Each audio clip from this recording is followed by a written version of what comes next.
3 decades ago, Mighty Morphin Power Rangers captured my imagination. Like many of my fellow 90s kids, I watched after school, joined the official fan club, and of course, collected the toys. Eventually, I put those toys away, but the flame of my Power Rangers fandom never died. Now, in this milestone 30th anniversary year, I am re-examining the show, its legacy, and the tale of its most legendary ranger across media. It's time to get back to action.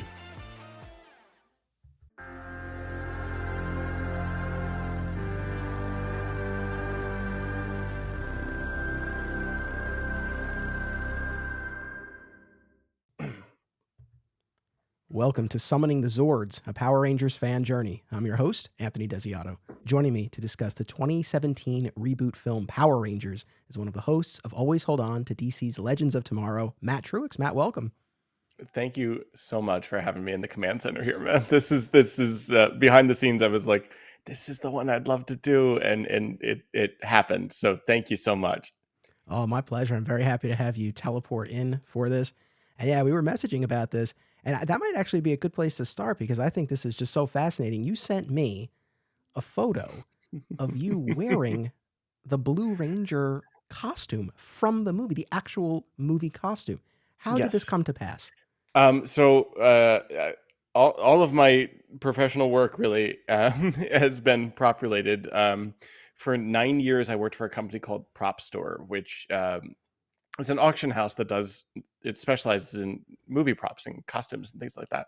And when I was with them, they were really getting into doing stuff with Lionsgate, with a lot of studios, but Lionsgate was the one that like kind of kept coming to us. I had kind of project managed the Twilight auction, which I'm sure you were a part of. That went very well. And then so like suddenly Lionsgate kind of saw this as like, this is an avenue for us to make some money off of our movies. So that Power Rangers was one that came up. And at the time, I was trying to remember today, I'm like, did we think that this meant there wasn't going to be a sequel? And I don't know that had... No, I think it had, actually, as I'm talking to you.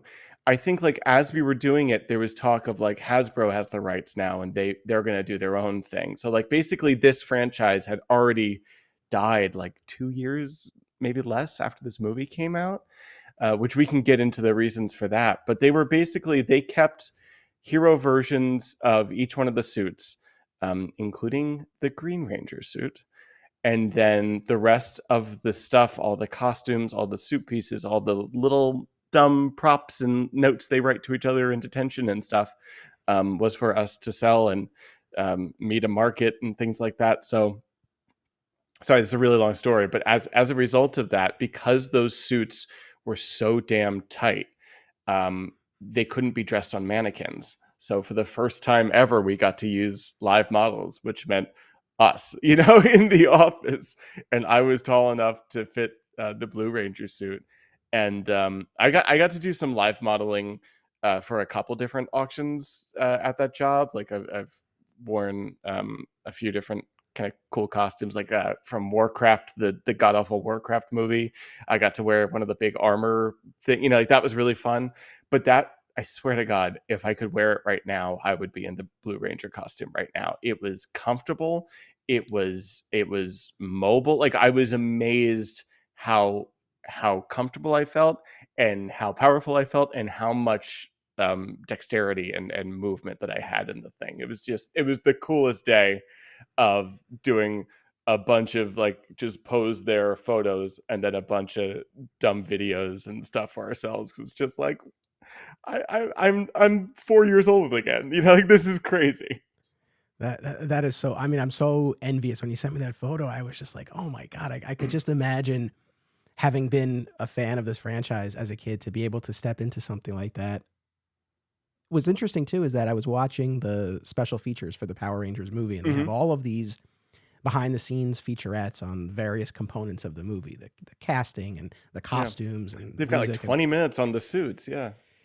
And one of the things that stood out to me was how long it took to get the actors into the suits, and there were all these different pieces and everything like that. So did you have to go through that process, or was this, I know you said the hero version of, No. Like the hero version, meaning like two or three people dressed me in the thing, you know, like Gotcha. you pull on the main suit, which had some pieces on it, but for a lot of that, um, and I don't remember the exact specifics, but like the gauntlets are separate pieces. A lot of the little armor pieces on the chest and the arms are separate things. So it was like, get them in the suit. For that, you can mostly put it on yourself, and obviously someone has to zip you in. And then two or three of my coworkers were just like velcroing shit onto me, you know, and that was the process. But that's how a lot of like super suit stuff is done nowadays too, because it's easier. Um, Really starting with the Dark Knight, it's easy to kind of like replace little pieces if they get scuffed or whatever during production, than to like um, replace a whole suit if it's just like one big rubber suit. So that's why they did a lot of that. Um, but yeah, and it was pointed out to me again watching those special features today that it was Weta Workshop that fabricated those suits, and again, like Weta just knows what they're doing, you know. Like they were. I was really amazed by how comfortable I felt, and not restricted in any sort of way. I felt like I had the same kind of range that I do now. It was very cool. That's awesome. Did you feel empowered? Like, did you feel like you could take on some putties? Absolutely. You start thinking you know karate immediately, you know, like lot of this posing, you know, and that type of thing. But yeah, no, the guy who coworker who modeled the Red Ranger with me, we did some shots that were just the two of us, and we were both just like, "This is the best day of the world," you know, like this is the coolest thing. That So is it was nice too, having liked this film, and still kind of sad this didn't become an ongoing franchise, because I think it makes a lot of the right decisions.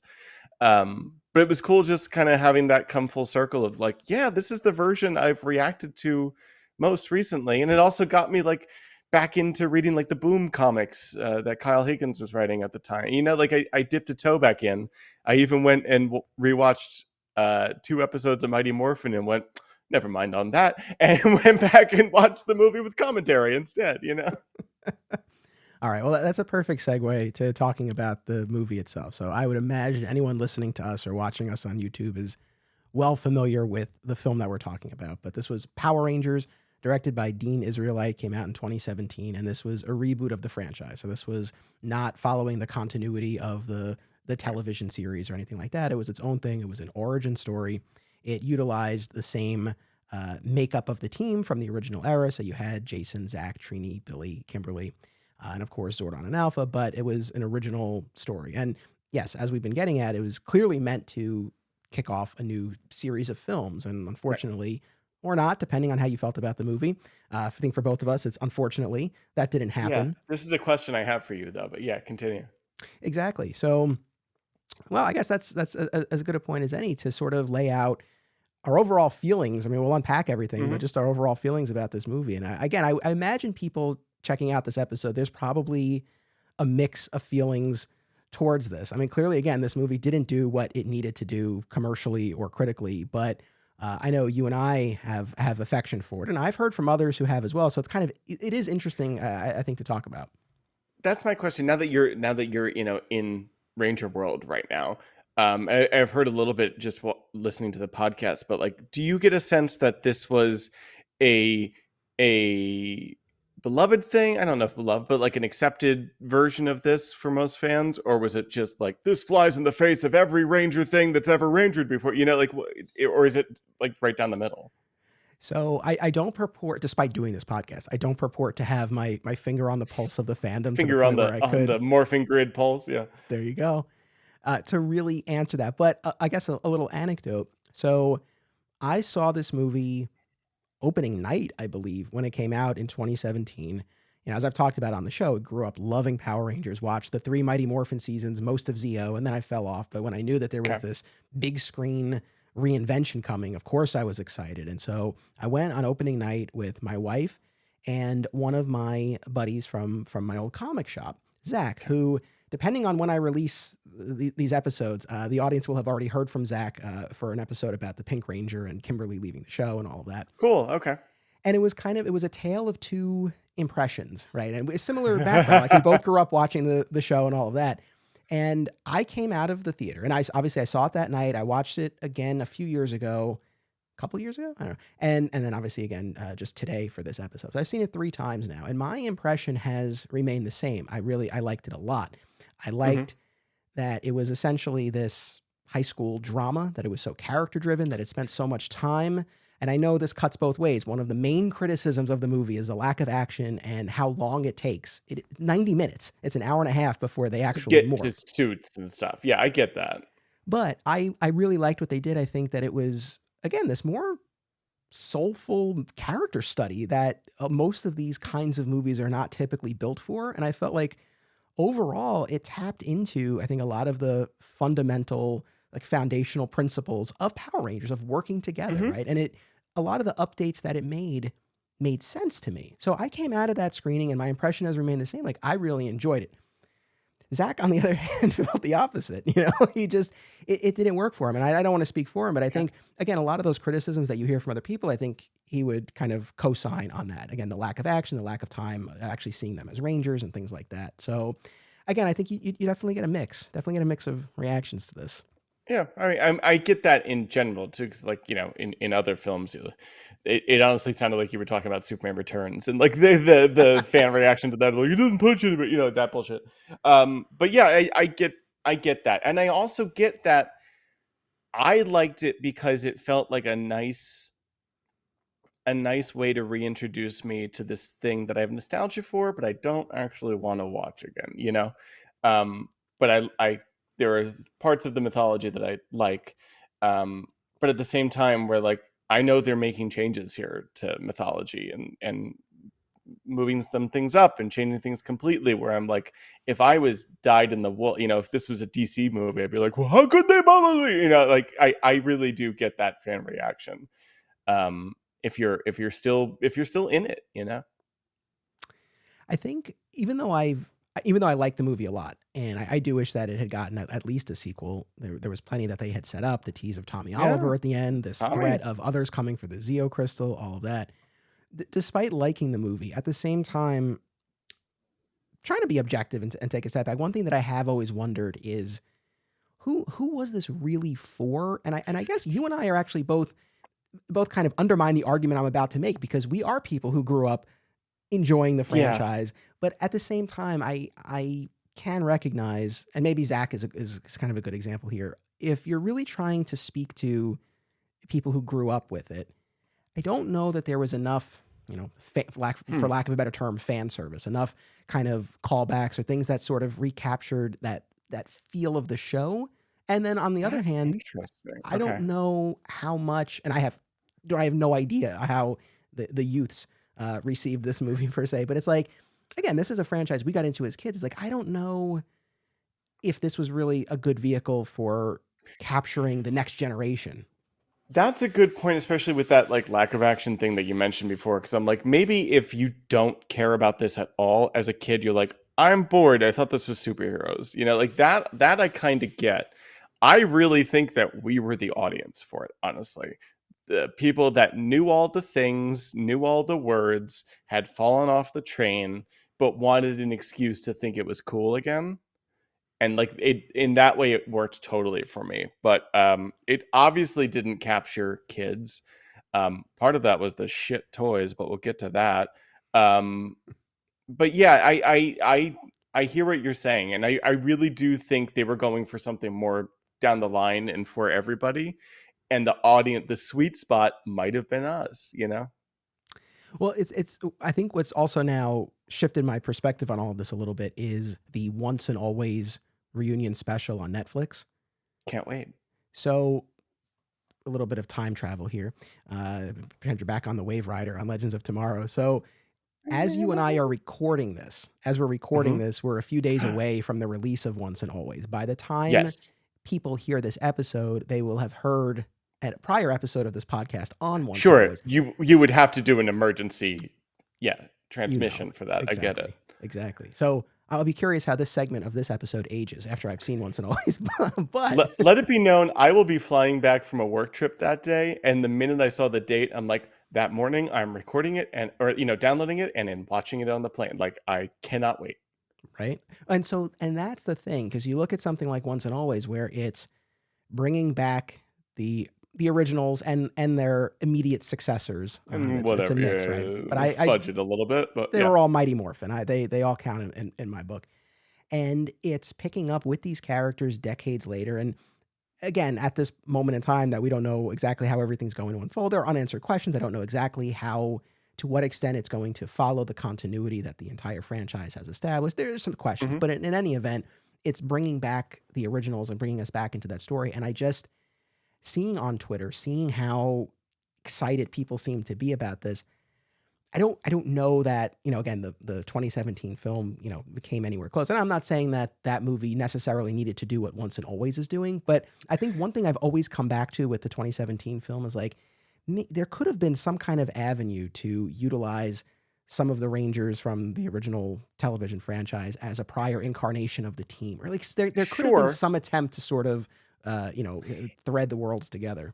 In they kind of did it with Cranston, though obviously he's a different role. But like, the example that popped into my head. Do you mean like, um, John Wesley Shipp is actually Jay Garrett, not Barry Allen, like that type of thing? They could have done something like that. I mean, I guess even more specifically, if there had been, I mean, whether it was, the entire original team or a couple people, but that they had been Rangers before and they served some sort Mm. of capacity. I mean, I So guess, not do Jason and Billy and in Kim and that type of thing. But right, okay, right. Again, a totally yeah. different beast. And it's, it's weird because, like I keep coming back to, I really liked what they did, but I guess putting on the studio executive hat or whatever, it's like, well, this like didn't do what it needed to do. So like, I'm always curious, well, what could they have done that I maybe don't would know. have worked better? I was just about to say, I'm like, I think the smarter financial move is to do it like this. But then again, you look at something like '09 Star Trek, and you're like, that had its cake and ate it too. So like, I don't know. That's interesting. And the other thing too, that's again, that's a very, a literal connection point, right, between the movie and the franchise. Even if they hadn't done that, even if they had again used the character templates of Jason Zackentry and all of them, and really it still had been a reboot, but if it had had more of the trappings of the show, Hmm. uh, we get the Go Go Power Rangers theme music very briefly, and it's a glorious moment, but it's so Yeah, fleeting. it's so fleeting. It's honestly, ah, man. One of the things I really want to talk about with this movie is the music. I think the music rocks. I have a weird relationship with this music, but part of me is like that should be in the score throughout, or at least during those things. I love that they do the needle drop. I think this theme sounds great there. I don't need the lyrics. I want tastes of that throughout that whole final fight, you know? Well, what is your weird relationship with the music to the in this? I fell in love with this music. Like I own this soundtrack. I didn't own this movie until this week so that I could watch the special features. Um, but I own this soundtrack. I listen to this soundtrack a lot when I'm writing and when I'm reading comics. It's a good kind of like superhero-y background thing for whatever superhero-y comic I'm reading at the time. Like I go back to this music a lot. I'll have it in my head. um I remember like being in the theater going like, oh shit, I'm gonna get the soundtrack, like this is really good. So yeah, I like, it's one of those, I feel bad complaining about it because I like it so much. I think that theme that plays like when they just like let the theme go and let them walk towards us in slow-mo is so damn cool. And I love that they do the needle drop, but I want it to be in the score a little bit more for that final fight. Yep, I hear you. But I also agree. Yeah, that moment where they walk out in slow mo and you really get the full effect of the It's music. It's rad. soaring. Like it's a great Yep. moment. It's a cool also mixture of actual orchestra with that. I don't think dubstep's the right word, but the techno side of it too, you know? Yes, for sure. It's again, I guess I'm conflicted in talking about this because I recognize what the criticisms are, but I also know what works for me. And so Hmm. the fact that it took them 90 minutes to morph, that didn't bother me at the time, and it still doesn't continue to bother me. And the fact that the final fight with Goldar, is it lasts for the period of time that it does. I didn't necessarily need more of that. I mean, I find more often than I not when agree. I'm watching a lot of these superhero movies, that's usually the part. Not that I check out or I don't care, but I'm not as invested when we devolve into kind of the CGI slugfest at the end and all of Hmm. that. And it's like, it's fine. I much prefer the character work, and we got so much of that. And I think by then you love these characters so much that you're just so happy for them. Think of more finally, like I get what you're saying, but for me too, it like I was just totally on board with this movie. There is like one there are some dumb things or whatever that are there for a younger audience, and you remind yourself you're watching a Power Rangers movie. Don't take this too serious. Shut up. Like but for the most part, like I think the tone really works. They maybe go a little bit too dark sometimes, but that also earns the fact that this is a world where we're going to do Billy's dead and we're going to jump down and have to do the whole thing of dragging his body back to the damn ship and that type of thing. And that works for me. Like watching it the other day, I forgot how he came back and Zordon being like, I could only bring back one. I got a little lump in my throat, like I don't know. I no apologies. It totally works for me. No, I again, I really do get it, and it's like I said before. I think a lot of the choices that they make are are natural, right? If you're tasked Hmm. with rebooting and updating this, and you're looking at again the sort of the archetypes of the characters, and then again, what are those principles? Like, working together as a team, the value of teamwork and believing in yourself and all of that. Uh, Again, I think a lot of this does flow naturally because especially now as an adult, going back and rewatching a lot of those early Mighty Morphin episodes, it brings back wonderful memories and they're fun to go back. I know you had a different experience when you tried to rewatch them, No, but I get it. Like, yeah. but at the same time, and we've joked about this on the show. In the first episode of Mighty Morphin, Zordon directs Alpha to summon 5 teenagers with attitude, and it's With like what attitude, yes. what attitude? I mean, these are these are like the best kids you could find, Kind of milk toasty kids. Yeah, exactly. and I know there are episodes where they have to, they always have some sort of personal challenge that they need to overcome that sort of ties in thematically with the villain of the week and all of that, and so it's Sometimes not. tests are hard, like, yeah, I get that. Yes, but that's the thing. You only get so much depth and nuance in that. And so this was an opportunity. I mean, look, you look at this group that they've assembled. You have Jason, who throws away his promising career as a football star Jason's a mess, man. when he tries to, steal the mascot of a rival school and gets into this car accident. You have Kimberly, who is involved with this sort of mean girl revenge porn bit, Yeah, which we can revenge circle back to. porn, cheating scandal bullshit, yeah. Yeah, so Which there's that. which felt real to me. And like that all kind of plays fine to, yeah. Zach lives in a trailer park with his mom who's ill, and she's all he has. Trini is struggling with her sexual orientation and her family's reaction to that. And Billy is on the spectrum and has lost his father and is still working through all of that. So, you have, and again, I know we both watched those special features. If they said Breakfast Club once, they said it 100 times in Oh, those I in those interviews. did. But it's very much that vibe, like this group of 5 misfits who come Mhm. together. They're not unlike on the show where they're already essentially a friend group, right? The Here, coolest fucking kids, yeah. yeah, I mean, here it's like there's some friction between them and they don't know each other, and that's ultimately what proves to be the key to unlocking their ability to morph is getting to know each other and support each other and be willing to sacrifice for one another. Yep. I like that. And I like, again, I don't have much fealty or memory of the specific pieces of the original characters besides like Billy was the nerd. But I like that they kind of, I felt like remixed what some of these kids are. Thank God they changed up the ethnicities with the colors of the Ranger color. Like that just makes sense to me. But then there's like all the character stuff you're saying felt original and new and like, oh yeah, that's makes sense for someone like this. The fact that they didn't make the Blue Ranger the gay one, they made the Yellow Ranger the gay, like that's so nice, frankly, because that feels like, you know, I keep going back to Abrams Trek, but it's like Sulu's not gay, like that type of thing. Like it just all of it felt like the right moves character wise to me. And then there was rumor that I think just rumor that Tommy was going to be a girl, and I'm like, yeah, sure, why not? Like that makes I don't care as long as we're doing the same thing with it. That's fun.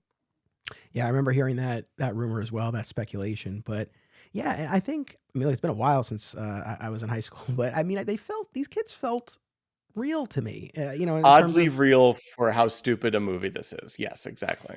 that's the thing. I felt this way even just watching the movie itself, but especially watching all the interviews and the behind the scenes stuff. And I do think it is always worth watching that when you can, because you see how much work goes into Hmm. this stuff. Like, I think it's really easy to go to a theater or queue it up on Netflix or whatever and watch it and be like, oh, I don't like this. And that's fine, right? But when you see, like, there's so much thought that goes into all of this. And one thing that I came away with after watching both the movie and the features is I think there was a lot of integrity behind this Hmm. movie. I think that it was well intentioned. And again, the movie didn't succeed the way that everybody hoped. But again, I do think it holds up. And I think you watch this and it's still, for the third time I've watched, like, it still pulls me in and I'm invested in the Hmm. characters. It feels to me like them giving an honest try for, I would say, the first time with this franchise. I say that because, like, this was a cash grab franchise to begin with. How cheap can we make this? How little can we pay our actors? Blah blah blah. I think some of the writing was probably the most creative parts of it. Just trying to work around the footage they had and figure out the stories. Like that's truly a creative and like mathematical puzzle that is fascinating for me to hear about, especially on this here podcast. But this felt like the first time of like, let's take this seriously. Let's spend some money. It's not the richest movie ever made, the most expensive thing in the world. And I think that does show sometimes, but again, they play into the limitations of it. It's the first time that they just like went in clean, going like, here are the pieces. We get to start it from scratch. What can we do with it? And I think it's a perfectly valid attempt at it. Yeah, again, I know we talked about this before. You just referenced it again, sort of how they had the show had to work with the footage from the Of Japanese course, series. yeah. But it's like I always come back to that interview from one of the special features I watched for Mighty Morphin, where I think it was Tony Oliver, the producer, who was like, tasked with watching ahead in the Japanese show and kind of making notes. And when they got to the Green Ranger bit in Super Sentai, he's like, "Oh my God, guys, like, Green Ranger's here for 5 episodes." It's like, so yeah, I always remain very impressed by that. But as far as with this movie, and again, like, remixing the characters and things like that, I look at a character like Jason, and very early on in detention, he stands up for Billy, who's being Hmm. bullied, and that's exactly what Jason Scott from the TV show would do. Would he bitch slap the bully? No, Okay. Yeah. but Yeah. he would still, he would still stand up for him. So I think it kind of, puts that, again, just more of a, 2000s spin on it. Side note, and this is maybe a random question, but did you watch Entourage by any chance? No, it was no, That's no. totally fine. But when, I'm not in the entourage. I'm sorry. all right, it's all right. But when he bitch slaps this guy, there's this great moment in Entourage where Ari Gold has this confrontation with the rival agent who, if memory serves, had circulated essentially like an adult film that Ari's wife had been in. Like, it was a very, very contentious thing. And so Ari goes into this other guy's office and calls him out and smacks him. And he's like, "Did you just smack me?" He's like, "Yeah, bitch slap for a bitch." And it just it just reminded me It felt of that, that that vibe. vibe. Yeah. It felt like that vibe. And of course, we get the callback at the end when the Megazord literally slaps Rita into space. So Into space. yeah, so it all comes around. But yeah, I mean, and that's the other thing too. And your point is a great one. When you go back and you look at the original TV show, there's, in terms of their personalities, they are pretty broadly drawn. It's like, yes, Billy is the nerd and the tech guy, and you see that play out here. Jason's the leader. Kimberly, again, on the show, is, like, more concerned about shopping and her hair, kind The of like that pretty Valley one. Girl Yeah, vibe. Yeah, exactly. Zach dances. I mean, like, there's not a ton there. Like, a lot of times the personalities can feel somewhat interchangeable. There's might disagree with me on that, but again, they're pretty broadly drawn on the show. So I think here it Right. was a very noble attempt to really draw To this specify out. a little bit. Yep. Yeah, exactly.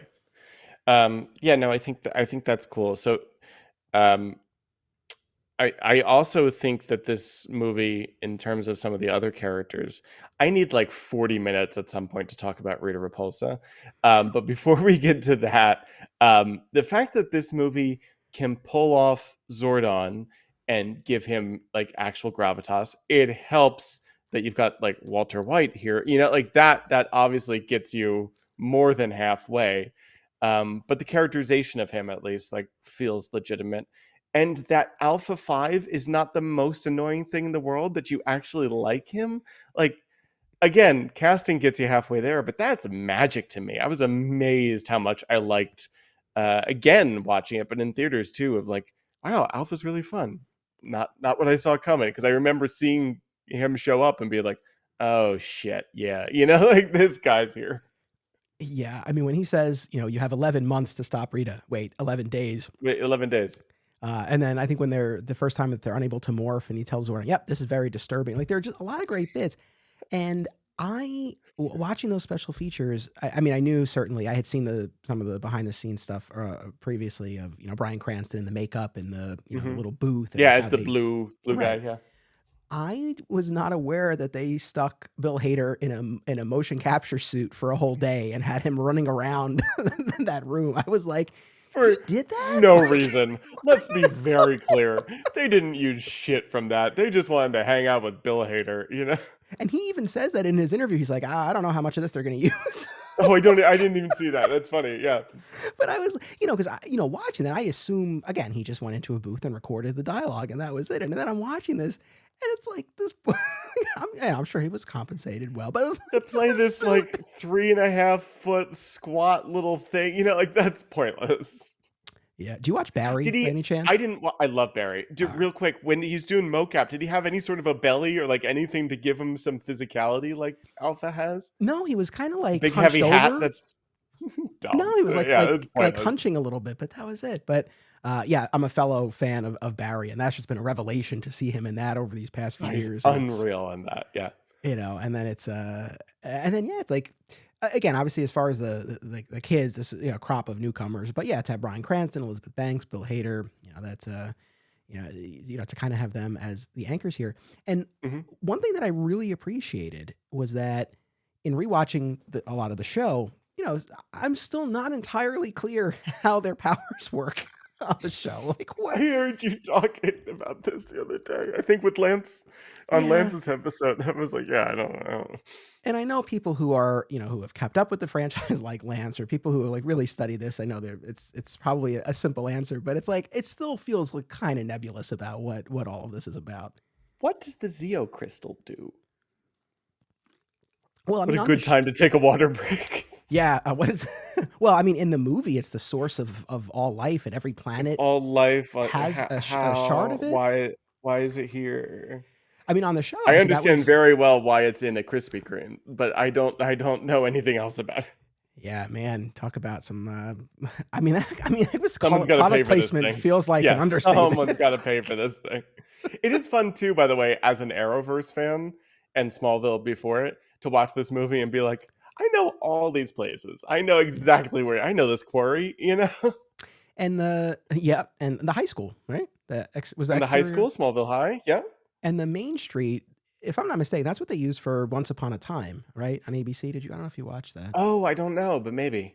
I'm almost positive, and I know that was a Vancouver thing, but I forgot where we were going with Anyway, that. sorry, Oh, with I Krispy Kreme. might have derailed us with that. No, no, Yeah. no, no. The with Oh, we the were Zeo talking about crystal. powers and Zeo Crystal and blah blah blah. Well, actually, I had meant to ask you earlier. I'll ask you now. So, what is in terms of your Power Rangers fan journey, your history watching? I know you talked about watching it as a kid. Oh How far God, did you yeah. get in the show? I don't recall. It was only listening to your show that I remembered, and now I'm going to forget his name. But Rita's bony brother, Oh, Rito Rita Repulso, Revolto. Revolto, right? Because you would have a different last name from your family, Hmm. um, in a kids show. Um, I remember him. I remember him being like the last cool thing. When did the like Dragon Zord thing that Rita had come into play? Like that was the last toy I got. Wait, Rita's got what a is big Dragon Sword? dragon ship thing. Oh, the Serpentera. Serpentera. That was Zed's thing. I don't know if maybe Rita gets into it at some point, but I know because we watched when we did the power transfer when the Rangers have to go to that other planet to get the sword of power so that they can transfer the powers to Rocky, Adam, Oh, and Aisha. right. Yeah. Zed, interferes with Serpentera. So beyond that, So I'm not I like positive. that was the last. Those were the last two things I remember. I was as into it as anyone else when I was 4 years old, is when this all came out. I remember the first time a toy spoiled me was when it revealed that the White Ranger doll was actually Tommy Oliver, and my mom was like, "Wait, but that's the Green Ranger, isn't it?" And we were both in the toy aisle, like, "Oh my god," like this is huge,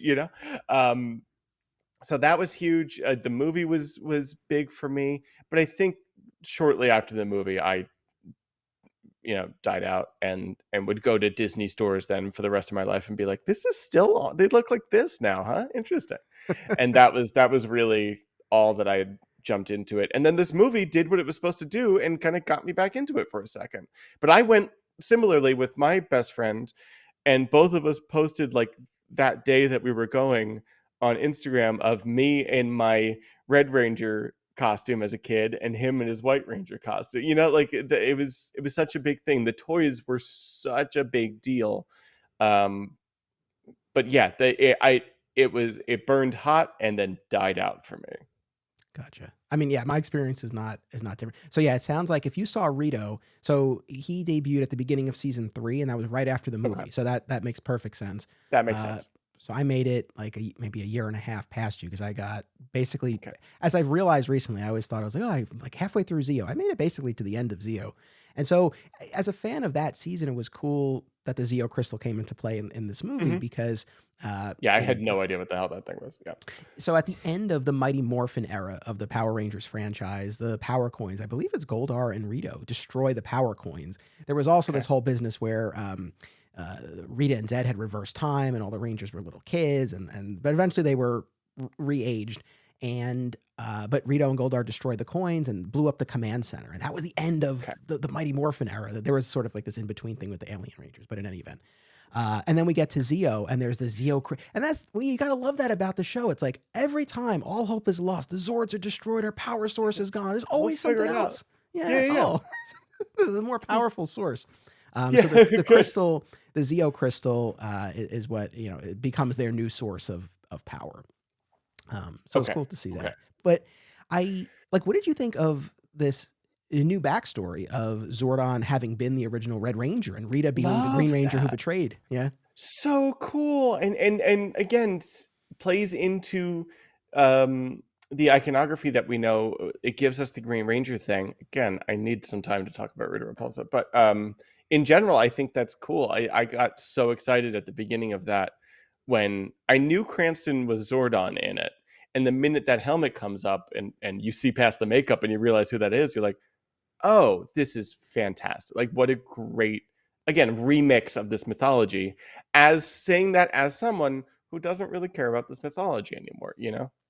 Right. And I guess it's not a surprise, two people here who love Smallville, right? And we're Hmm. invested in this doomed friendship between Clark and Lex. So, that kind of flavor here where you had these two allies and teammates and then, Right. Rita turned on them. And we know eventually Tommy's going to fall the same way Rita did, but he, she, Tom, whatever, they will be redeemed. And that's cool because of the power of friendship and love. And Power Rangers was the friends we made along the way. Like, that's so cool. Yeah. I also what I appreciated, I guess two things. One is that there was tension between the Rangers and Zordon. Like Zordon Hmm. felt far Yes. more of a of a character, of a person here than he typically does. More of an Xavier than a Zordon, to my memory of Zordon. Yes. Yeah, I mean that's one of the things actually, and I've talked about this, but I really do like about the Boom Studios comics, and I know you had referenced Hmm. that, is that you do get to see some of the tension between Zordon and the Rangers, and it's yes he's this paternal figure, but there can be some dysfunction there, and so again the show wasn't built for that, but whether it's the comics or this movie, I think it's ripe to explore. And Hmm. so, sort of his hidden agenda here of trying to, bring himself back to life and come out of the wall is great. And again, as you said before, like a great payoff when he sacrifices, his Right. ability to return for Billy. Because he's a Yeah, goddamn Power Ranger too. Like, and yeah. he's gonna do the hero move. I wonder. I know the audience can answer this. There must be some comic story where Zordon like comes out and becomes flesh Oh, and I'd becomes a imagine, ranger. right? I, Yeah, after how many years of this show, like, yeah, there must be some version of that somewhere. yeah. Um, that's another thing where, like, listening to your show, uh, listening to Lance, just Lance, because I know he knows the mythology, and we're good friends, and I'm just like, I think the mythology of this is really cool. I don't have the urge to watch this kids show and invest the hours in it that I have, but when I hear about it, I'm like, that's rad, and that's what I think really works about this franchise and the attempt they made with this movie of just like, can we take this mythology that we've built up that is cool and put it in and package it in a way that it's a little more accessible, that it's a little higher budget, is a little more um, crowd pleasy in a good way. As we keep coming back to this idea, I feel like one thing that's kind of Zeo crystallizing for me is Wow. sorry, sorry, but maybe again, this question, who is this for? Maybe Right. maybe more lapsed fans were the sweet spot here. Again, Right. I do still wonder for a young audience how again, in fairness, there is a lack of spectacle here for most of the movie. I mean, that's fair to say. And so I don't know, maybe a younger audience, if might not have held their interest. I don't know. And then I think maybe for people who either have kept up with the franchise or had more specific expectations about what they wanted to see from the show, either in Hmm. terms of aesthetic or callbacks or Quality or direct whatever. Yeah. continuity tie, like whatever. I think that they might have bumped up against this. But I think, and maybe this accounts for why you and I in particular liked it so much. It's like this was not something that I was still living in. I just had a Right. really fond memory of it. And I think this movie did do a good job of tapping into enough of what I remembered about it, but putting a new spin on it where I'm like, oh, this is, this is great. This is what I mean, and I kind of said it earlier. Like, they say all the things, they do all the catchphrases. Alpha does the IAIs, make my monster grow. There's not one of those to me that makes me eye roll. Like, both, all of them in the, and I host a Legends of Tomorrow podcast. Like, I've got a big, I can cut cheese a lot of slack. But like, when she did make my monster grow, when they did the needle drop, whatever you want to say, I'm like, wow, that worked. Like, that could have been real stupid, but that worked for me. It was funny. It was whatever it was supposed to be in those moments. It's morphin time, like what, like, you never, at 4 years old, who knew that I'd be, as an adult watching a movie where they say it's morphin time in such a serious way, and I'm like, bet your ass it's morphin time. Let's go, like, I'm into it. It's cool. I don't know. They pulled that off very well, in my opinion. And it's even like the late reveal of the Megazord, I think is super cool because we talked about the action. You don't get the Zords and the suits and stuff till late in the game, and they haven't even introduced the Megazord as a thing. And narratively, you don't really need to know about it. But if you were a kid in the 90s and you haven't thought about it in a second, and suddenly, the parts start shifting and stuff, that's another goosebump moment for me of like, oh shit, they're doing it. I forgot this was even the thing. Like, that was a cool. I'm glad they didn't shed a light on that as a possibility and just left it as the kind of surprise at the end. Yeah, for sure. And one thing that I really loved about it was how, they weren't just all in one cockpit together pressing buttons, right? Yeah. They were each controlling a different part. And again, this theme of teamwork, they really had to make sure the legs were moving when You're a they need leg, to. I'm an arm, whatever. Yeah. That was cool. I mean, the whole thing of like they get shoved into the pit and then they just kind of fuse together. It's okay, I guess.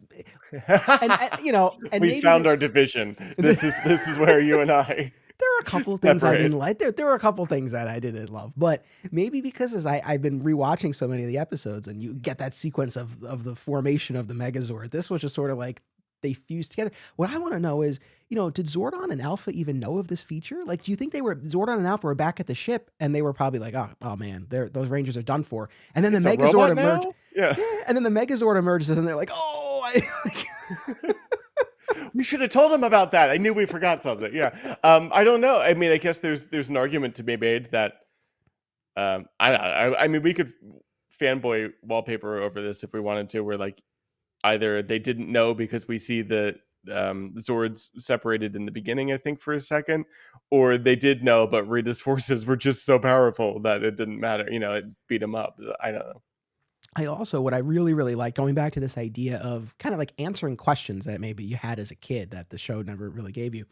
Mm. When Alpha shows them the Zords, he talks about how, they take on the form of the most Yes. dominant creatures in their environment. And at the time, that was the dinosaurs These things were reign here when supreme. Dinosaur reigned supreme. Yes. Yeah. And it's like, and So damn cool. I know I was sitting there, I was like, oh, okay, right on. Because that's the thing, you watch the Yep. show and it's like the power of the dinosaurs. It's like, what the hell does that mean? Shit is the fossil fuel? Is that what we're talking about? Yeah. In Yeah, I like fairness, that. we drive to work by the power of the dinosaurs every day, you know? Fair enough. um, but yeah, no, I like that too.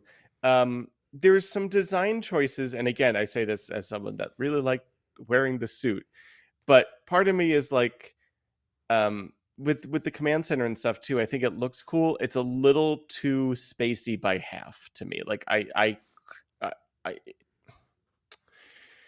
it's a little too hard to look at a Zord and figure out what it's supposed to be, whereas like there's a simplicity and a joyful simplicity to those earlier designs, which is like the one part of this movie to me where like aesthetically I'm like, I wish it was a little simpler, a little more had those silhouettes of what the old was. I don't know, how do you feel about that?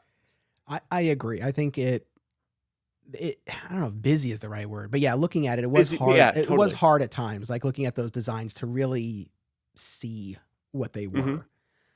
It was cool watching the behind the scenes stuff, and you see the actors in the cockpit on like these giant gimbals, and they're Yeah, shaking it yeah, around. yeah. So you see how they film their piece of it. So that They're was cool. floaty controllers or whatever. And we had talked about this when we did the Mighty Morphin movie, and there was a whole behind the scenes thing where the director did all these different tests where they removed the visors from the helmets because he's like, I want to be able to Right. see the Rangers' faces, and it just looked weird. Here, and again, you have the CGI removal of it, but then you have the version of the helmet where you see the face, and I thought that worked great. I thought so too. And you have to see one of them do it, and then you can cut to all of them have it off. And I'm like, this is money saving. This makes sense to me. And you get to see your actors for a second. Blah blah blah. That worked for me. And it doesn't feel like um I don't know, like the superhero movie where like you had to take your mask off the whole time. Because like we've had their masks off the whole day. It's just we Right. are so connected to those characters at that point. It's nice to see them again in those suits Yes. Yeah. No. I mean, before they they cover up. yeah, and that's the thing. This movie, even if it didn't work for everyone, I appreciate the kind of bold swing that they took in investing as Hmm. much time as they did in the characters, and Yep. seeing those dynamics and everything that they're dealing with. The fire, the fireside chat where they reveal their secrets and Yeah. everything. It's Let's stay here tonight. Let's talk about how my mom's dying and I'm gay and whatever, I'm on the spectrum and that's hard and whatever the thing is. But that was such a nice, again, they earned the team of it. They're not going to be allowed to morph and be Power Rangers. Well, screw it. Let's get some baseball bats and some barbed wire or whatever and like go try to take Rita down ourselves. Of course, it doesn't go well, but you love them for trying. yes. Now, again, not to dump on the movie, there were a couple of things that I had a little bit of an No, issue let's with. do it. So number one, so the command center or the ship, I didn't mind the design. I thought it was cool, and I did like you watch the show, and at the beginning you're told, all right, Zordon's this being trapped in a time warp. Rita and the monsters are in space. There always seems to be this weird blend between the mechanical and the mystical. Again, Yeah, yeah. you go with it. Here Space though, dumpster on the moon where the witch lives. Yeah. Okay. exactly. Here I felt it was cleaner. We have these alien beings and this sort of organic metal or whatever the ship and the Zords are made out of, Yeah. and it just like it That worked for pin me. cushiony art thing. Yeah. Yeah, I was like, I'm on board with this. However, one of the trappings of the show we don't get here is the ability to teleport. And I'm saying to myself, so every time Mm. these kids want to go talk to Zordon, they got to jump off a cliff and swim They got to get wet. Yeah, this sucks. every time. Yeah. So I, Okay. I forgot about the teleporting as a thing. But that's also one of those things where like they could have introduced that in the sequel. Like that sure. could have come eventually. Speaking of that, I also wonder if the next time they morph, they would have shouted out the name of their dinosaur. I mean, that was a big piece that was missing. It didn't ruin the movie for me, but that every But that's the episode. thing. And it's just again this like that motion that is something that's missing. Um yeah, no, I like again I it's busy. I don't hate the idea of the command center. I'm like, it doesn't have to look like the old one to me, but it's just kind of busy and complicated. Though it is funny on the special features. You talking about it made me think of that, where like they're talking about how cool this command center was and blah blah blah, and like, oh, it's so big, it almost felt so alien. I'm like, you built one set for this movie, like just calm down, like this was not that big a deal. This is a pretty cheap movie. You spent all your set money on this, and it looks cool, but half of it is still a green screen where you're going to pretend Bryan Cranston's there. Yeah, interesting to learn that Cranston didn't sign on until the rest of the movie was shot. And I mean, obviously, I knew he wasn't there with them either way, but Right. and I guess that was one of the things that convinced him to sign on. He watched the sizzle reel and he liked what he saw. He talked about that in the interviews.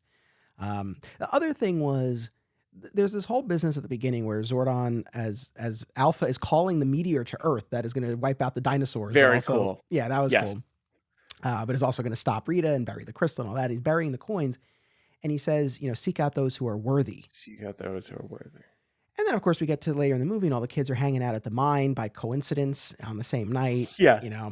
These stones have not been doing shit for years. Like they're just hanging out in the glass. Yeah. So I guess that's the thing. I mean, I don't think the movie really gives us anything along these lines. I think this would be a stretch, but I mean, unless we're to think that maybe subliminally the coins were calling out to them in some way, and that's why they all happen to be there. I don't think the movie really supports that. So it's like they find it by chance. Now, I guess if they weren't worthy, the coins wouldn't work for them. Sure. But it just sort of feels like, I don't know. I mean, that's just like a big coincidence. I agree. It's a coincidence I'm fine with, just as someone who's watching the movie and wants the movie to happen and is not into this mythology. I'm sure you could, if you were into this mythology and looking to make it work. Like the fact that it took them all to be together to find the coins was the destiny of it, was the coins making things happen and that type of thing. Like I could kind of see that too. It doesn't bother me at all. Fair enough. Yeah, these mines, I mean, very versatile. You go swimming. Yeah. You can go digging. I'm for pretty treasure. sure Oliver Queen restarted the universe there, so it's a busy place. Yeah, it is really quite the hotspot for sure. Yeah. So, can we talk about Rita? yes, please go for it. Okay.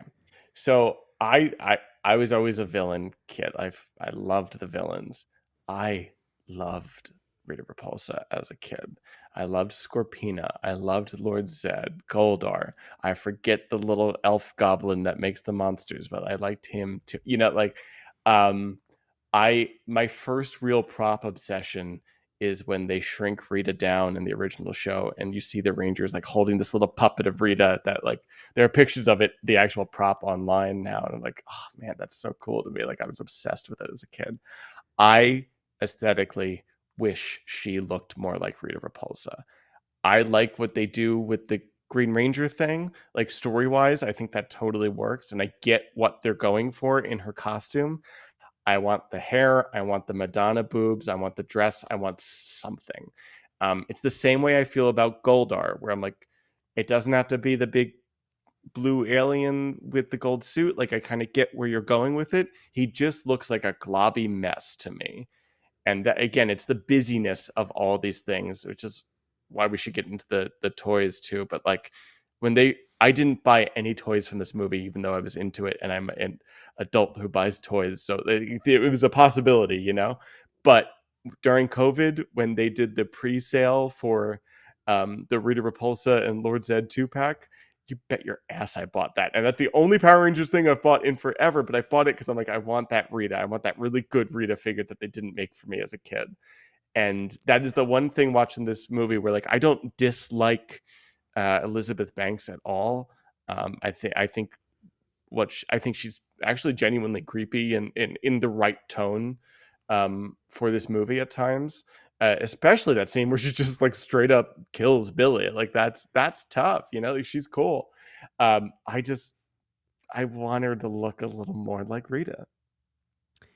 I'm with you. It's funny with the toys. So my interest has since cooled, but for a while, my wife and I were both really into the Funko Pops, and you can see I've got a whole showcase of them. Really, I would never have guessed. Yeah, behind me, and I was so excited. And I have all of the Mighty Morphin ones that they did, and I Hmm. remember they had the ones from the new movie out at the same time too. And I passed on all of those. But Yeah, and I did like the design of the costume in the movie. But not enough to to kind of pursue the merchandise. And I'm with you on the Rita design because I think you look at even for those who might have preferred a more a version of the costume more akin to the show, or even the Mighty Morphin movie where it was still armor but it looked right. like what we knew from the show. Nevertheless, you look at those ranger costumes and it's like, oh, those I are the get it. rangers. Those are the rangers. Again, yeah, that is the design element of this movie that I do like, and I get what they're pulling from because they're putting in the effort to kind of pull from the original things. Rita and the Zords don't work. Yeah. That's the thing. And yeah, and I agree with you about Goldar that he's just kind of this glob. It's like, did he need to be an alien who's talking? I mean, yeah, I wouldn't have minded that, but I get that they went in a different Right. direction. But But that's yeah, again one of those like mythology things where I'm like, remix it all you want. I don't give a shit. Like call it Goldar. I'm happy. but yeah, you look at Rita and it's like if they told us this was an original villain for the movie, we'd be like, oh, okay. Like there's no, Sure. there's nothing where you look at her and you're like, oh, that's Rita. And I agree with you. Exactly. She Yeah. has the staff. That's about it. But even the staff is like this spindly gold mess. Whereas her staff was used to be sillier, but kind of iconic in its own way. Like I don't know. That is the one thing where as once upon a time a fan of this franchise, and for whatever reason someone obsessed with Rita Repulsa, where it was like, that's not my bitch. Like I wish she looked like her. And I feel like, well, I'm no designer, but I'm sure there would have been a way to include at least aspects from the original and then sort of add Yes. green elements to it. Like if you want to Sure. make it clear this was the former Green Ranger, fine. Yeah, I think you can blend them. Here they just went totally in the other direction. Yes, I agree. A collar, a something, like, whatever elements you want to pull from it. Much the same way they did the suits, where that's a completely different suit, but they've got the mouth thing and the visor situation. It's very much the same, and you've got the Harlequin, and you've got the coin and the belt. Like those elements buy you a lot of redesign too. It doesn't sound like the answer will be yes here, but is there anything from the original show or anything that clearly they were setting up for a sequel that you wish they had just gone for it here, whether it was Tommy or Zed or Bulk? Like there's no Bulk and Skull or No, but we've equivalent. got like shitty bullies and stuff. I'm Yeah. fine with. Um, no, I don't think so. I think they again, I think they remixed it perfectly for perfectly might be a stretch, but I think they did well for what the first movie had to be. Tommy would have been too soon. Zed would have been too soon for me. Like, earn it.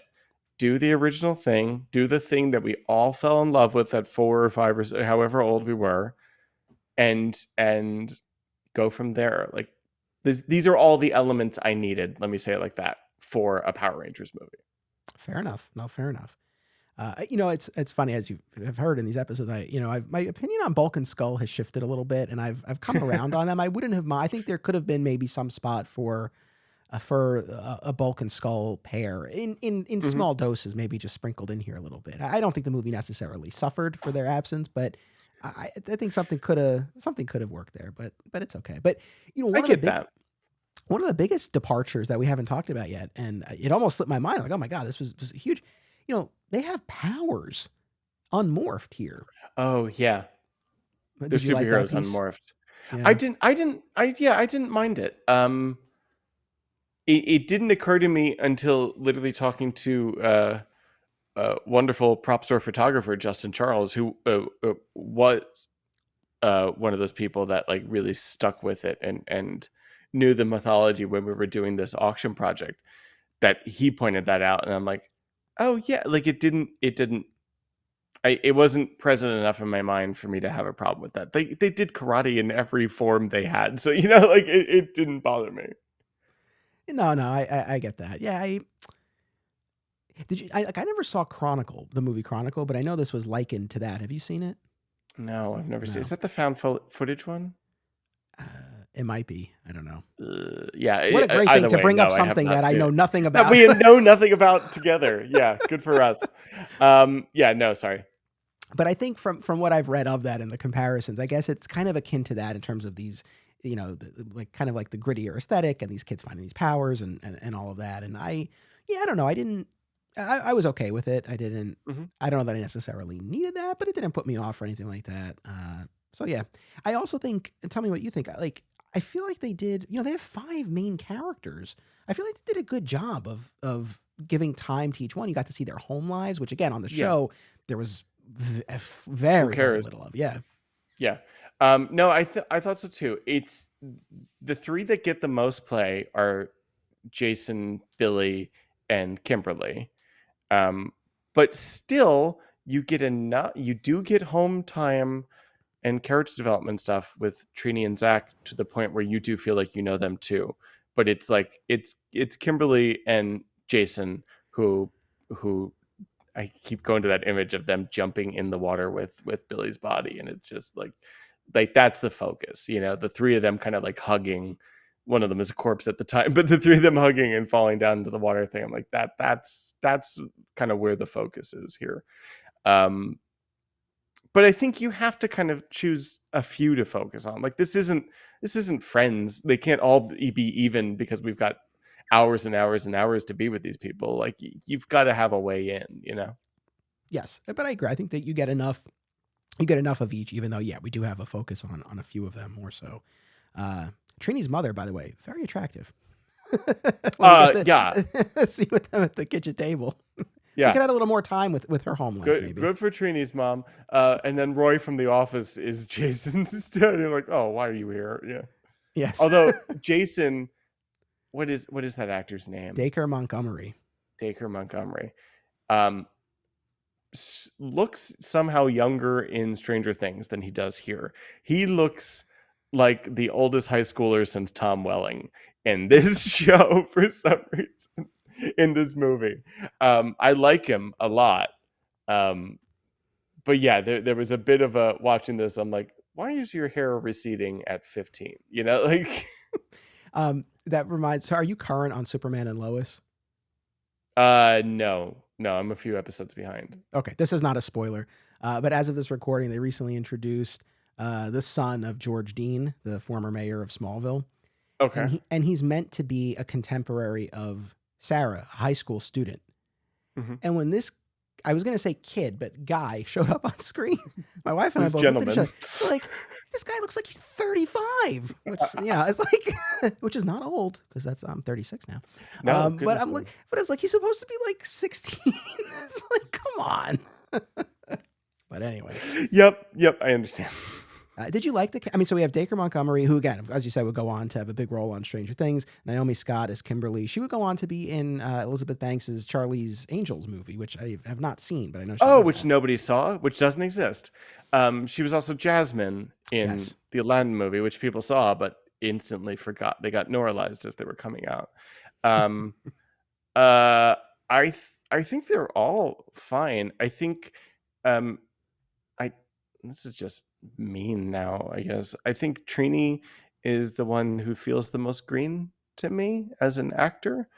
Um, I think there are some deliveries from all of them, frankly, that are a little off, but for the most part, I think they're all fine. Um, I like Ludi Lin a lot. I'm big like hashtag Ludi Lin as uh, uh, Dick Grayson as Nightwing or Terry McGinnis someday. But I also that was then. He might be too old now, whatever. But I Gotcha. thought he kind of popped in some scenes here. Yeah, he was cool. Yeah, so Becky G as Trini, Ludi Lin, and Becky G, R.J. that's right. Kyler as Billy. Yeah. I was checking them on IMDb. Like I know Becky G's a singer. They've all gone on to do at Mm-hmm. least some stuff. I don't know that I would say any of them like really blew up. And I feel bad because it's like this was clearly meant to be a great launching pad for them. Yeah, I think Billy. What's Billy's actor's name? Sorry. R.J. Kyler. I think he Kyler. especially deserved to have a little heat off this movie. And really the only one that did, I think, was Kimberly. I don't know if you maybe um, Dacre. Sorry, I'm learning these names right now. I But believe that's yeah, how you pronounce. I believe that's how you pronounce it. he's on Stranger Things, so maybe you can kind of equate that to this. Say that's somewhat. This is somewhat responsible for that.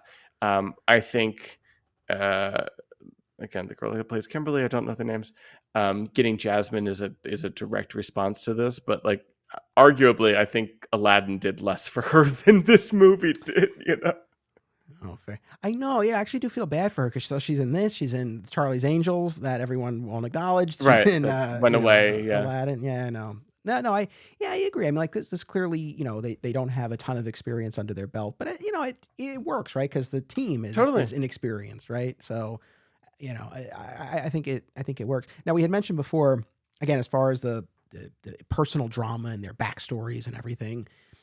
Yes, we open the movie in the present once we cut to the present day with this, bull masturbation joke where, This is like, why the hell does this movie start with a cow jack off joke? You know, like that is that is the part of the movie where I remember like turning to my friend in the theater being like, oh shit. You know, like this might suck. And it's the only real moment where again there was some stupid joke. There were some things that if we really wanted to, I could pick apart here. But like for the most part, it works for me and it sings along. That is the one moment where I'm like, why are we spending upwards of 15 seconds on this weird joke, you know? yes, it's funny. Like, but even I was noticing as I was rewatching, even right before that, once we leave the prehistoric era, you get the Power Rangers title card, and it's just Hmm. little text, on the bottom, Yep. right Little hand side nice, of the screen. easy. It's again the vibe of this. Like, it's not, you're not getting that lightning bolt and the, Right. Go, like the go, pirate. Yeah. yeah, this was again a more meditative, character drama than anything else. And again, we liked it certainly. I guess I had the bull thing. I agree. It's was an odd. It's like that's where you're planting your flag. Like this is like Exactly. really come on. But I What are you trying to prove to us? the Kimberly thing. I just wanted to circle back to that. So, you start the movie, she's in detention, and then she's getting bullied by these girls in the bathroom, and they're literally cutting Hmm. her out of a picture. First of all, I'm like, who carries around a picture? But anyway, uh, Excellent point. but I really like this bit where again, it seems like she's being bullied, and then you find out later she's the mean girl, right? Hmm. So I thought that was I enjoyed that piece of it. The revelation that she shared a presumably nude photo of one of her friends with the guy she was dating. Yeah, that's a crime. I mean, like this was Yeah, it's not great. Yeah. yeah, it went a little it reminded me of, the bit in the Anchorman movie where, they have that big battle royale in the park and That escalated it's like quickly. that escalated quickly. It's like, yeah, Brick killed a man. Like, Brick, by the way, I've been meaning to talk to you. You're probably wanted for murder. It was like that. It's like, whoa, this is really this is pretty serious. I feel like on the one hand, I appreciate it's like, look, they went there. Like, it's dark, but Hmm. probably realistic. But at the same time, maybe maybe they could have pulled it back like just a little bit. Yeah, I mean, I hear what you're saying. For me, it's the soap opera thing that works for me in this movie. Um, where like I find it harder to believe that Jason's gonna like flip and total that car and run from the police and what like how stupid are you? I can believe that a teenager doesn't know how to deal with their emotions and does something horrible. As a previous teenager who at times didn't know how to deal with his emotions and did horrible things, like uh, I kind of get that, and I um, not like we didn't. We're old men. We didn't have these things when we were growing up. Like I don't think revenge porn was a thing necessarily or whatever. But there's part of me that's like I don't know that in the right circumstance I would have had the moral fortitude to not do something terrible like that. So I at that point we love her and we're on board with Kimberly, and it's kind of the time to drop that like I was a shitty person and I'm trying not to be. I'm like, I get that. Like you're still a kid. You have kind of a chance to redeem yourself here. I hear you. Did you like the Kimberly Jason pairing? I mean, obviously we don't. It doesn't really Yeah, would escalate, have been but real clearly building. interesting when Tommy wound up a girl and we find out that Kimberly's gay. Like that would have been really fun. But yeah, no, I'm into it here. Why not? Yeah, no, But for again, sure. they don't kiss or anything, right? Like I'm not No. misremembering. They don't go too far with it. Like it's just they have a connection. They both kind of feel like the parents of the group. and I think that's fair to say in the characterization of it. Like it didn't. None of it felt forced. It just felt like genuine hormonal attraction. Yes, we'd be remiss if we didn't talk about the brief cameos by Amy Jo Johnson and Jason David Frank. So they pop up after the big battle that decimates Angel Grove. This Hmm. as they describe it, as like a sleepy fishing village, Yeah, and it it used to be like San Diego to me. Like it used to be like a cool Southern California place, but here it's just dark old Vancouver. well, as we've talked about, Angel Grove from the show is basically anything you wanted it to be because Sure. Sometimes it's sometimes, Australia. yeah, sometimes it's Australia. A lot of time, you have these big industrial areas Hmm. that are Tokyo. Then you also have these fields. So it was kind of like every kind of place. We also don't get. There's no youth center. The juice No bar. youth There's center, no Ernie. No, yeah, yeah, yeah. It's okay. It's But just that this all could have come eventually. yes. Again, when you were talking about like, do you miss elements of it? That was kind of where I went to immediately. But I'm like, I don't need it. But I do kind of wish that now that they're good people in the sequel, they're volunteering and helping bring the juice bar back, and then it gets decimated by whatever big monster grows, and they have to help fix it. Like that works for me. I like that. I like that. But yeah, so we get the cameo by the two OGs. There's an alternate version that is on the deleted scenes where it's the scene with Kimberly and Trini where they're doing their little table fork battle in the restaurant, Really and it nice cuts choreography, ladies. Yeah. and it cuts over to the two of them watching. But in this version, Tommy has his long hair. Oh, okay. Does he Yeah. not in the cameo that's there? Did I misremember that? In the one that's in the movie, it's just as short as what Jason David Frank had at the time. Interesting. Yeah. Interesting. I mean, it would have been fine for either of them, but both of them do kind of reflect what we were talking about before, where like they're not going deep on the old lore at all. No, no. But yes, Yeah. at least it was a nice nod. At least they Yep. were there, and of course Bryan Cranston himself, having done voice work for the original show, that's a nice, a nice little connection point. So, Local boy makes good and comes back and lends a hand. Yeah, it's nice. is there anything else that we haven't hit on yet that you wanted to talk about? I don't think so. If nothing else, just let me reiterate: everyone should buy this soundtrack and listen to it when they drive, when they're depressed, when they're into things, when they're excited. Like it's a good, just like I just think it's a good background score. But no, again, I feel like this whole thing's been a gush. There are a few things that I dislike about this movie because I thought they did what they were trying to do very well, which is impressive with a mythology this dense and beloved and hasn't really been treated like this before. Yeah, that's the thing, and it's funny. I mean, I feel like for the most part we've been similarly aligned, and I've been a little bit more critical, but in a lot of respects, it's more not that I feel like I need to speak for the critics, but I guess I kind of had that swimming around in my head, like what were the issues that Sure. people had with it, and I think it lent itself well to our discussion. But no, I agree. I mean, I enjoy it. I'm happy that I own it. I think it's a very underrated entry in the Power Rangers mythology, and I think as we've been saying, and as you just said, it's like for what it was aiming to do, I think it did it very well. Was it Hmm. what it needed to do again, critically or commercially?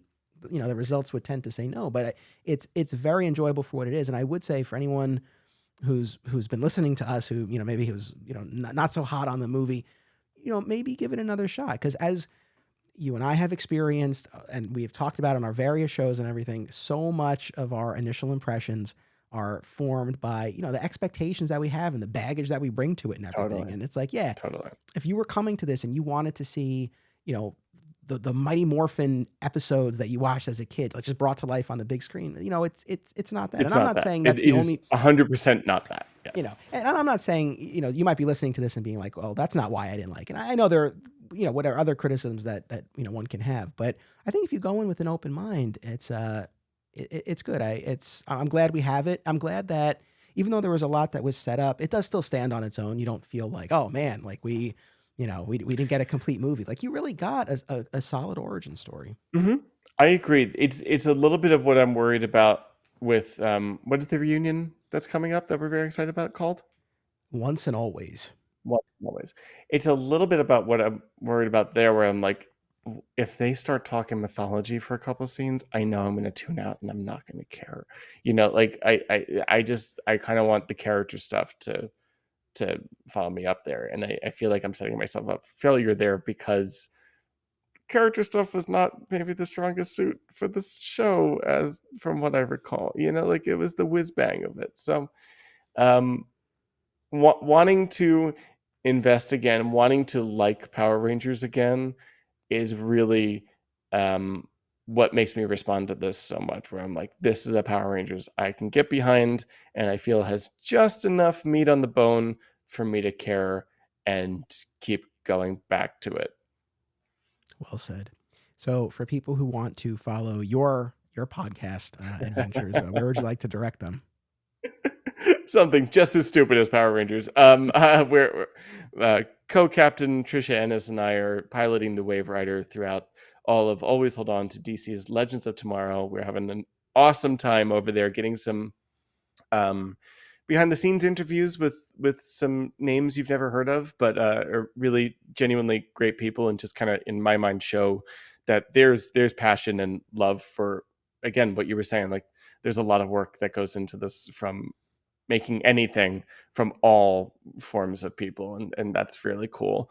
And meanwhile, on the Always Hold On to Smallville Patreon with Zach Moore, we're doing Always Hold On to the Flash, which has become a just grab bag of craziness of anything that involves the Flash character or John Wesley Shipp we're covering now. So that's been fun too. Very cool. Well, I hope everyone will check that out. And Matt, thank you very much for coming. This was a lot of fun. I'm glad we got to do this. This was truly, thank you. Like you would, ask me like, do you know anything beyond Mighty Morphin? Basically, I'm like, no, but I liked the movie. So this is maybe my one and done even on this podcast. But I've been listening, and I've been really, really enjoying your coverage. So thank you for having me on. No, I appreciate it. And if I had brought someone on who, hated the movie, that would have been an interesting conversation in its own right. But I'm glad. I hope that we've, over this hour and 15 minutes, mounted at least somewhat of a defense for it, because I feel like defense. I watched, before we sat down, I rewatched the pitch meeting for this and the honest trailers for it. Oh, and look, and that's the nature of those YouTube channels. But take the piss out of everything. Yes.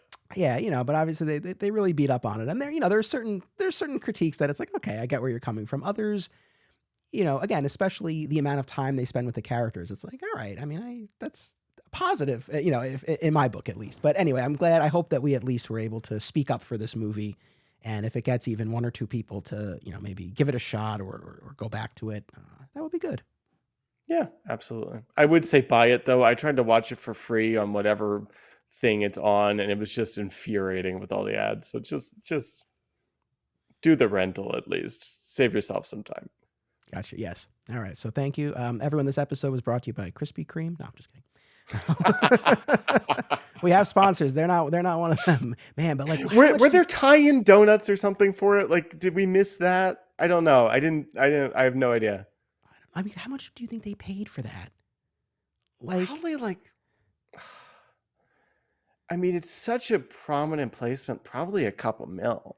Because that's the thing. It's not just that they reference it. They reference it a lot, and they go there, and she eats the donut. Finale. Yeah. Rita takes a moment during the fight to eat a donut, and the girls are there before that. Yeah, like, I don't know. Is that 10 million? Is that 5 million? I don't know. I don't know. I don't know that, but I would imagine it's more than whatever, a company is typically paying for the kind of product placement we normally see. Exactly. And the return on that investment could not possibly have paid out. But what an interesting choice Krispy Kreme has made.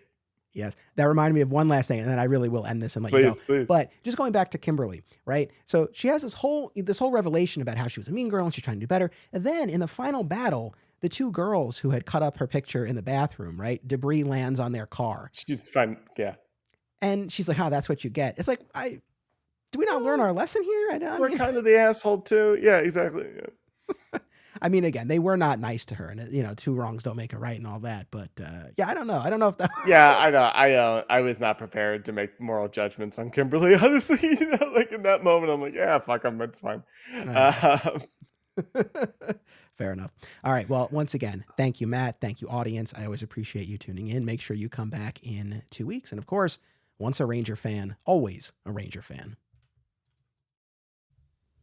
This show is part of the Flat Squirrel Podcast Network, home to Digging for Kryptonite, another exciting episode in the adventures of Superman, Summoning the Zords, and My Comic Shop History, available wherever you get your podcasts. Be sure to subscribe and leave a review today. Sign up at patreon.com/Anthony Desiato for additional content. Thank you all.